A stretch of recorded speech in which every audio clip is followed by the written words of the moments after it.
बोली थे गए हे परमात्मा, जब तक आपकी कृपा मैं पर छ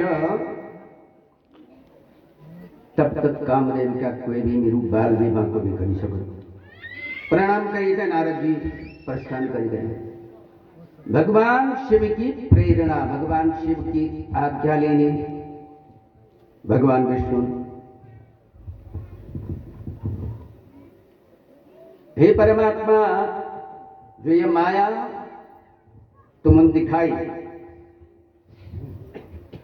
क्या नारद जी को अहंकार इतनी बड़ी कि नारद जी का अहंकार से नष्ट करने की आवश्यकता है। भगवान शिव जी ने नारद जी का अहंकार से नष्ट करना वास्ता भगवान विष्णु से प्रेरणा दी कि तुम ही मेरा बदला को काम कर लिया, क्योंकि मैं माया नहीं दिखा सकता और भगवान विष्णु की माया बड़ी बलवती माया। व्याकरण की परिपाटी में मान निषेधात्मक, नकारात्मक। मां का मतलब नहीं है और यह हकारात्मक, जो नहीं है और तुम्हें दिखाई देता है वो परमात्मा की माया है। भगवान विष्णु अपनी माया को प्रभाव विस्तारित कर नारद जी प्रणाम करे गए। भगवान विष्णु का विष्णु लोक पति जब प्रस्थान कर गए हैं, भगवान विष्णु अपनी माया के प्रकार से दिखाई। सूत जी शौनकादि ऋषियों से चिंबना मनो यदृच्छया विष्णुर गते तस्मिन् हि नारदे शिवेच्छया चकाराशु माया माया विशारदः मुनिमार्गस्य मध्ये तु गिरेजे नगरं महदशतयोजन विस्तारम् अद्भुतं सुमनोहरम्। नारद जी का जाने का उपरांत भगवान विष्णु रास्ता में जे रास्ता नारद जी जाना था 100 योजन लंबू चौड़ो गोलाकार में एक बड़ो भारी नगर माया से निर्मित कर। वास्तव में नगर छो नहीं, लेकिन भगवान विष्णु की माया माया से 100 योजन लंबू चौड़ू नगर विस्तारित करी बसे। माया ना, वास्तविक ना। नारद जी की दृष्टि पड़ी कि आज तक मैंने यह नगरी नहीं देखी। 14 भुवनों को विचरण कर ले, ये मृत्युलोक में भी सारा संसार को विचरण कर ले, लेकिन यह नगरी आज तक नहीं देखी मैंने।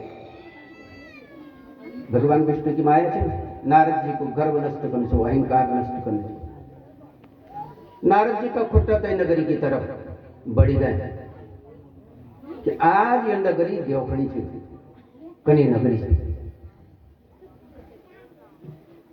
स्वलोकादरिकं रम्यं नाना वस्तु विराजितं सरदारी विहाराज्यं चतुर्वर्णाकुलं वरम् तत्र राजा शैलनिधिर्नाम महेश्वर्य समन्वितः सुतः स्वयंवरो द्युक्तो महोत्सव समन्वितः चतुर्दिव्य समायातैः संयुतं नृपनन्दने नानावेशेषु शोभैश्च तत्कन्यावर्णोत्सुकैः। वैकुंठ से भी ज्यादा शोभायमान से नगरी।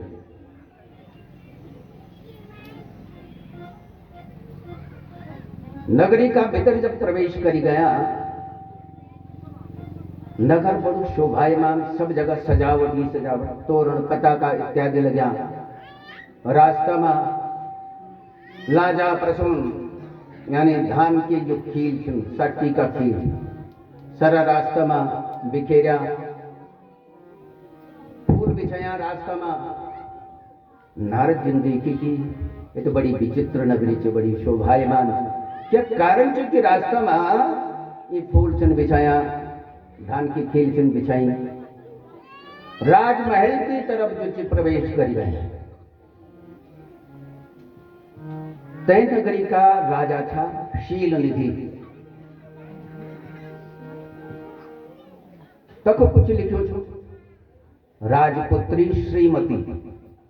शील निधि राजा की पुत्री को नाम छो श्रीमती। श्रीमती को स्वयंवर छो। स्वयंवर का निमित्त जति भी नगरी में प्रवेश करने का रास्ता था सब सुशोभित था बना और राजाओं का निमंत्रण छो देने।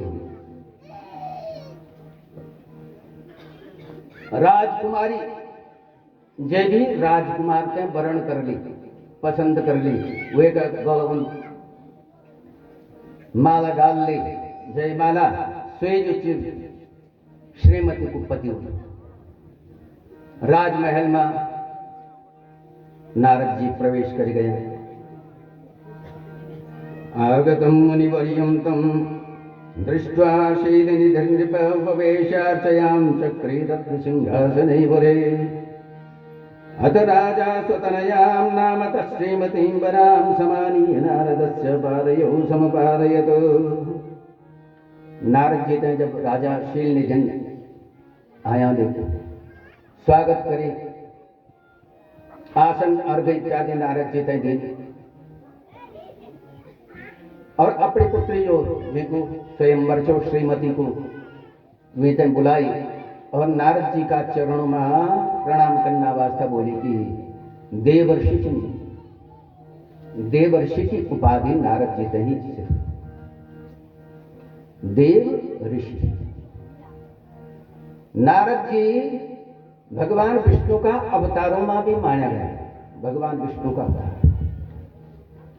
तही कारण देवर्षि बने, देव और ऋषि।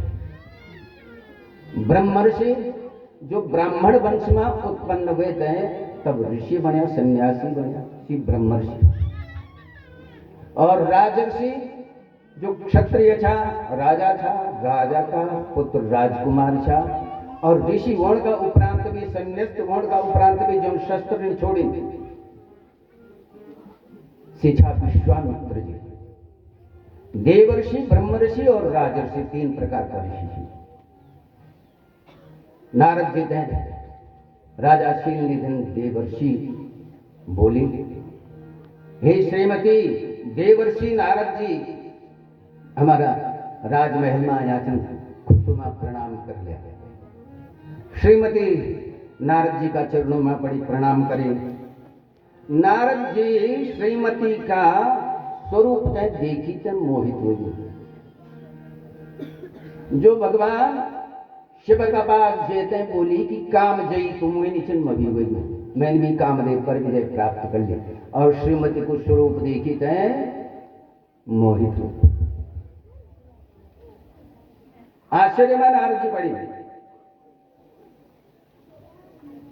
केयम राजन महाभागा कन्याम सुरतमोपमा। शीलनिधि से पूछी कि हे राजन, साक्षात लक्ष्मी का स्वरूप का समान या कन्या कैसी? राजा शीलनिधि बोले, हे देवर्षि ये मेरी पुत्री, ये को नाम से श्रीमती। स्वयंवर को ये को समय राजा जति भी संसार में सब का निमंत्रण पत्र भेजा जाए स्वयंवर का वास्ता। मेरी पुत्री जे भी राजकुमार का या राजा का गलमा जयमाला डालली, वे का तगड़मा ही एक विवाह होगा। पर मेरी पुत्री का भाग्य तय तभी देख लिया। नारद जी बड़ा ज्योतिषी भी था। नारद संहिता ज्योतिष को ग्रंथ था। नारद संहिता ज्योतिष का भी बड़ा प्रकांड था नारद जी। राजा शीलनिधि बोले कि हे देवर्षि मेरी पुत्री का भाग्य तय तो बता, मेरी पुत्री तय कनु बर मिलो और ये को अग्नि को भविष्य क्या है, सब ये का भविष्य का बारे में तुम विवेचन कर लिया। नारद जी काम आतुर्तुवेगी छा हाथ पकड़ी कहे हस्तरेखा देख हुए थे। इत्युक्तो मुनिशार्दूलस्तामिच्छुक्कामविह्वल समाभाष्य स राजानं नारदो वाक्यमब्रवीत् सुतेयं तव भूपालः सर्वलक्षणलक्षिता महाभाग्यवती धन्या लक्ष्मीव गुणालया सर्वेषु रोचितो वीरो वेशसदृशो विभु अस्यापतिर्ध्रुवं भावि कामचित् सुरसत्तमः। राजन जब ये प्रकार की बात करी, शील निधि राजन की मेरी पुत्री को भाग्य बता, भाग्य को वर्णन करा ज्योतिष शास्त्र का अनुसार। नारद दिन जनी जो श्रीमती को हाथ पकड़ी, हाथ जोखना वास्ता, हस्तरेखा जोखना वास्ता सीख कामा पूर्व दिन। और राजा शील निधि से भुन्न बैठे कि हे राजन, तुम्हारी कन्या जो ये श्रीमती जी साक्षात श्री लक्ष्मी का समान स्वरूप भी तय प्रकार बड़ी भाग्यशालिनी जी,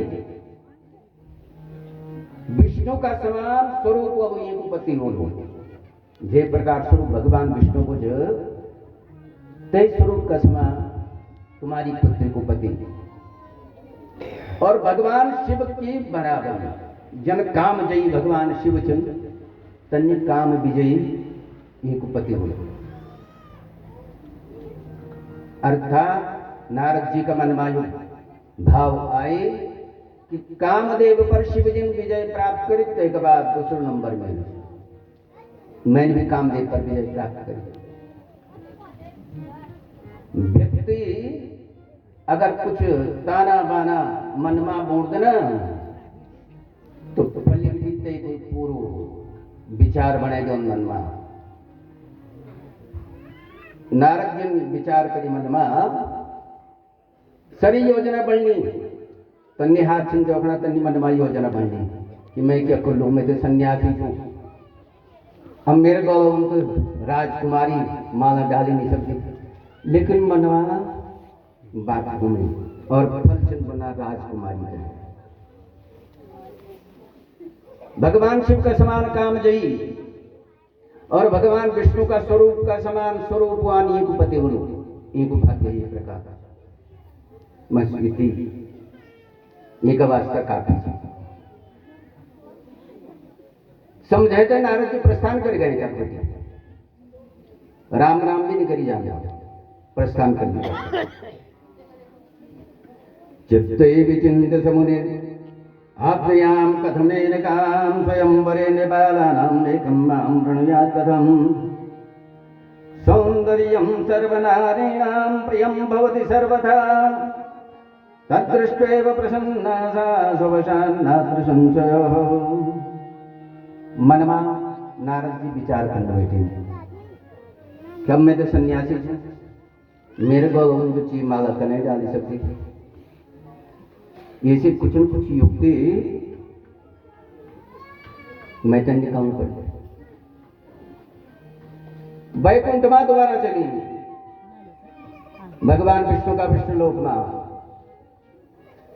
और तक जेते भगवान विष्णु से प्रणाम करते नम्र भाव से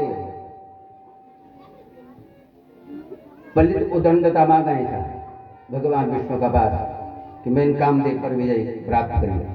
अब जो नम्रता से गया किले की याचना करने कुछ मांगन भगवान विष्णु का प्रणाम कर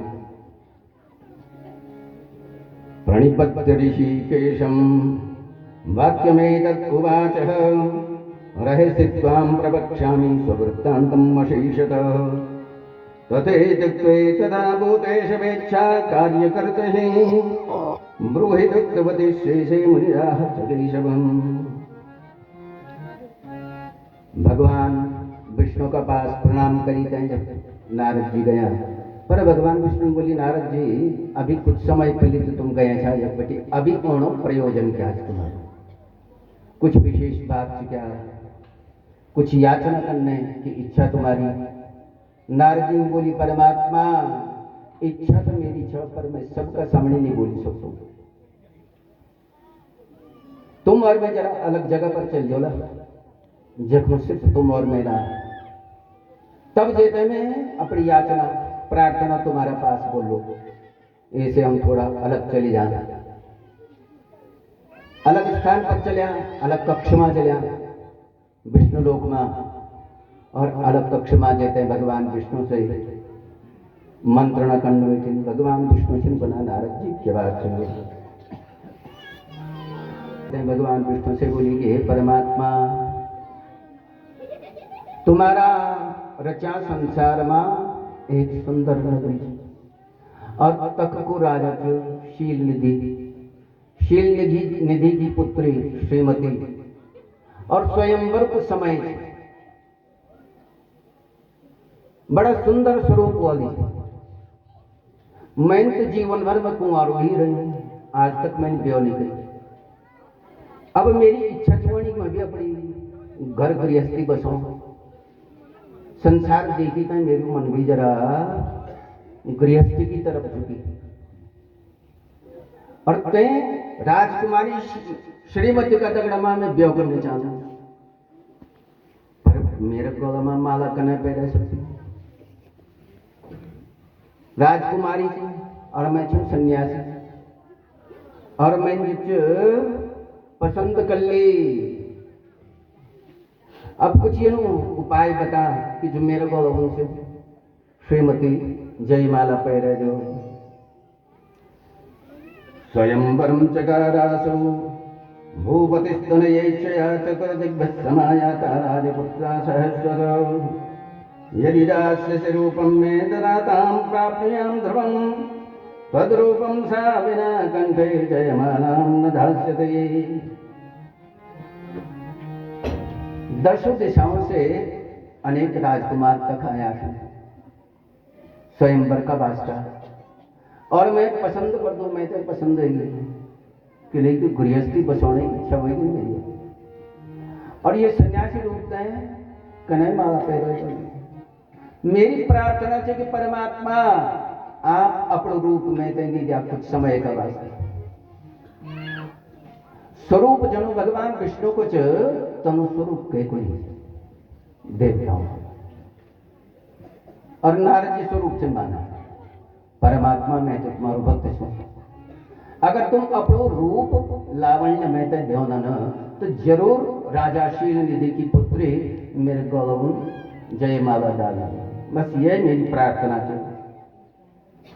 सो तो आज की बात सुनी जाए भगवान विष्णु मुस्कुराए जा, मन ही मन मुस्कुराए जाए। नारद जी भगवान विष्णु बोले कि हे नारद जी, तुम मेरा परम भक्त चल, और मैं तुम्हारी कभी बुराई कर ही नहीं सकता, बुराई सोच ही नहीं सकता। तुम जवा स्वयंवर में जा, मैं तुम्हारो कल्याण कर लो। यो नहीं बोली कि मैं अपनो रूप दो, जब तुम स्वयंवर में जा और मैं तुम्हारो कल्याण कर लो। भक्त चिंत भक्त की उपेक्षा में करें कर सकूं। भक्त अपेक्षा लेते हैं, आशा लेते हैं, मैं मुँह आई और मैं निराश लौटो लो, यो काम ठीक नहीं। ऐसे में तुम जवा मैं तुम्हारो कल्याण कर लो। नारद जी ने सोचे कि भगवान प्रसन्न हो गए, और अब तो मेरू काम बनियो जी। भगवान विष्णु बांदरों मुख बने दी नारद जी, और नारद जी तक बटी प्रसन्न हुए थे, प्रस्थान कर जाएंगे। और अब तो भगवान विष्णु को रूप मिली गए, तो श्रीमती जरूर वरमाला जयमाला मेरे गौरव डाली। जे वैद्य का पास रोगी जान, और वैद्य जो रोग की औषधि दी कई प्रकार से परमात्मा बोले कि तुम मेरा भक्त, जिन भक्त की कल्याण की भावना में रख दो, और भक्त को कल्याण ही मेरू उद्देश्य है। अपना वास्ता नहीं, स्वार्थ का वास्ता नहीं, भक्त का कल्याण का वास्ता, परार्थ है, स्वार्थ नहीं। नारद जी जब प्रस्थान कर गए तक नारद जी का दगड़मा भगवान विष्णु अपना सेवक को भेज दिया, नारद जी की रक्षा का वास्ता। नारद जी को कतनो अकल्याण में हो सकते कि राज्यसभा में नारद जी पर कोई हाथ उठाई दो, कि तो राजाओं की सभा से, राजकुमारों की सभा से, और तू सन्यासी का खुटी आए, वीर रक्षक भी भेज दिए न भगवान विष्णु। अधिसातं समालोक्य प्रसन्न वदनाम्बुजार्पयामास। सोते सभा में नारद जी पहुंचे, बांदरों मुख लिए थे, बैठी, पर नारद जी को बांदरों मुख कहीं नहीं दी। परमात्मा की माया है, भक्त की बेइज्जती, भक्त को अनादर परमात्मा बोलने देती। अगर सभा में सब बांदरों मुख दिया नारद जी को तो संदेह हो अनादर भोजन। लेकिन होरुन ने देखी जो राजपुत्री छे श्रीमती, सिर्फ तैन ही देखी नारद जी को बांदरों मुख, और ये नहीं सोची कि नारद जी से बोली कोई भी नहीं सन्यासी जी को बांदरों जन्म। बाकी सब नारद जी सुन जाओगे कि नारद जी सुना। राजकुमारी श्रीमती आई, सबका पास माला लीजिए थे, लाइन पर राजकुमार बैठा था, राजा बैठा था, जय माला लीजिए थे, प्रत्येक दिन देवकणी और तखमु गए अग्नि बढ़नी, पूरी पंक्ति में घूमी। अब नारद जी जखमू बैठा था, नारद जी विचार करना हो सकते कि राजकुमारी की नजर में पड़ने पड़े। ये हुए सकते कि भगवान विष्णु को स्वरूप लेता है और राजकुमारी जयमाला में तने पैदा, ये तो बड़ी विचित्र बात हो जाए। अपनी जगह पर वे उठी थे, राजकुमारी जय तरफ जानी थे, हक की लाइन पर बैठी नारद। राजकुमारी नारद जी का सामने आई, झट से अग्नि बढ़ी। फिर भी नारद जी आशा नहीं छोड़ी। नारद जी विचार करे कि अजो भी शायद राजकुमारी की नजर में करने पड़े, और तब जो अपनी जटा वगैरह से पैथर करी थे हक की जगह पर बैठे, राजकुमारी तक विचरण करी अग्नि जी। कई समय पर भगवान शिव का द्विगण और भगवान विष्णु का द्विगण दिखा है। भगवान विष्णु का द्विगण तो रक्षा का वास्ता था, पर भगवान शिव का द्विगण श्री नारद जी का पास ऐसे वन बैठे जाना सकना और मजाक उड़ाना। पर भगवान शिव जी का जो गण था, शिव के और उन्होंने देखे नारद जी को, और तो गणों को संभाषण भी कहे और सुनी, सिर्फ नारद जी ने सुनी। भगवान शिव का गण बना कि नारद जी, अरे तुम तो सन्यासी सुन, देव ऋषि सुन, और आज गृहस्थी रचने मनमा के आई। यदि मनमा गृहस्थी बसोने की बात एक भी, तो कम से कम अपने चेहरा तो देख लिया, तुम्हारो मुक्त बांदरो मुक्त। अब नारद जी सुनी तो पर बड़ा क्रोधित हुए कि भगवान विष्णु को रूप लिया था, नहीं बना बांदरो मुक्त। बड़ा क्रोधित हुए नारद जी। हिच्यत्ययं नृपसुतां प्रदेवस्वर मोहित हित्वा सच्चलं वाक्यम उपहासं प्रचक्रतो। मजाक उड़ाना था श्री नारद जी की, लेकिन नारद जी ने विश्वास नहीं करी। फिर राजकुमारी आई, दूसरी बार नारद जी का पास गए, लेकिन झट से दौड़ी जागने चाहिए। सन्यासी का पास करने जाने पर नारद जी जाते।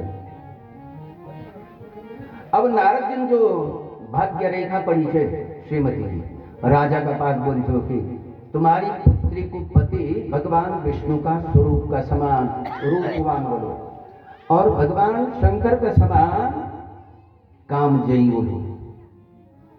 ये भगवान विष्णु की माया है, और भगवान शिव की प्रेरणा है भगवान विष्णु से कि नारद को जो अहंकार से नष्ट करने की मैं कामजयी हूं। तो अहंकार नष्ट करना वास्ता सरी माया भगवान विष्णु रची।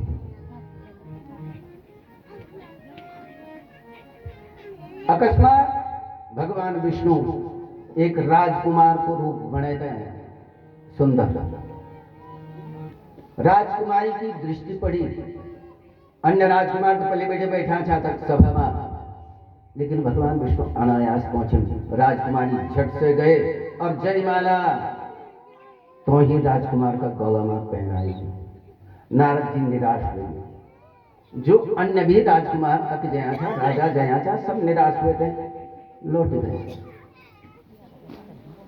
सबसे आखिर में नारद जी फिर राजसभा से, स्वयंवर की सभा से भैर आया और भगवान शिव का गण नारद जी को पैदल लगा, मजाक उड़ाना, हौसला चल नारद जी दे देखी। अब बार बार जब कौन बोली कि नारद जी अपड़ मुक्त देखा, अरे बांदरों मुख लीजिए थे स्वयंवर में। नारद जी तब कुछ मन में शंका उत्पन्न हुए, झट से कुआं चौके नजदीक कुआं पर गया, अपने मुख देखी बांदरों। नारद जी बड़ा क्रोधित हो गए। नारद जी थे बड़ो कष्ट हुए। विष्णु भगवान का पास गए थे, स्वरूप मांगना हुआ था, लेकिन विष्णु भगवान में थे बांदरों मुख नहीं। सूत जी शौनक आदि ऋषियों से बना इत्या बात सुनी जाए। और जब कुआं में अपने बांदरों मुख देगी तो नारद जी श्राप दे दी। तो जा मैं तुम तक श्राप दूंगा, तुम एक ब्राह्मण की मजाक उड़ाई, ब्राह्मण को उपहास करे, तुम तक श्राप देनो, तुम ब्राह्मण हुए तभी राक्षस बने, लेकिन तुम एक ब्राह्मण की मजाक उड़ाई, चाहे मेरे स्वरूप करने भी छो, लेकिन तुम तो ये कोई दंड तुम दोगी, ये धृष्टता करी तुम उनके ब्राह्मण को अपमान करी। तुम ब्राह्मण वंश में उत्पन्न होने का उपरांत में राक्षस बन जला। युवामोपहासं वै चक्रतुर ब्राह्मणस्य ही, मन में दुखित हुए। लेकिन फिर भी विचार करना, भगवान शिव की माया यही है, भगवान शिव की इच्छा है कि हम कहें नारद जी का मुख से श्राप मिल जाओ। दुखी मन से प्रस्थान कर गए शिवलोक का वास्ता। लेकिन मन में विचार आए कि हम इतनी बड़ी गलती भी नहीं करी छे, जो नारद जी को मुख्य वास्तविकता में हम उनसे वर्णन तो करें कि नारद जी बांदरों मुख ली जाते हैं, तुम राजसभा में गया। सूत जी, नारद जी और शौनक की प्रेरणा से भगवान शिव की आज्ञा का अनुसार हम तुम्हारा पास आया के लिए कि भगवान शिव, भगवान विष्णु तुम्हारो कल्याण चाहता है। देवर्षि वेद है काम जयी, तुम अपने भगवान शिव का सम्मुख व्यक्त करी कि तुम ही काम जयी, लेकिन हम भी छा, ये कारण तुम्हारा साथ वाचा। पर वास्तविकता ये कि तुम्हारो बांदरों मुख कहीं देखनी। नारद जी क्रोधित हुआ था। नारद जी विष्णु लोक में पहुंचे और विष्णु लोक में पहुंची थे, क्रोधित हुए थे नारद जी, भगवान विष्णु का वास्ता भी श्राप जोड़ बैठे। श्री गण भी नारद जी का दगड़मा विष्णु लोक का वास्ता चलिए।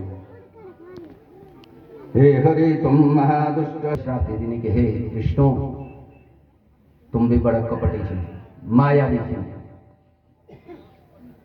कहीं को बनु चाहन वाला नहीं छे तुम। अरे आज मेरी गृहस्थी छे बसनी, अगर कुछ समय का वास्ता अपनो रूप दी होता तो मेरी भी गृहस्थी बसी नहीं। तुम तो अपनी गृहस्थी बसे थे वैकुंठ में, आनंद में, और मेरी तो एक छोटी सी प्रार्थना है, गृहस्थी बसोने इच्छा बची सोभी तुम ते में पानी पी, पर जो मेरे झगड़ा में तुम अन्याय करिए, ये को फल तुम तक भोगन पड़ लो। मायावी तो पहले भी रहे तुम, समुद्र मंथन हुए, जो समुद्र मंथन का समय पर मोहिनी रूप बने थे, देवताओं ने तुम पक्षपात करी थे, अमृत पिलाए और दैत्यों के बीच शराब पिलाई, जो विष निकली छो हलाहल विष। अगर भगवान शिव कृपा नहीं करता तो सब संसार ही भस्म हो जाएगा।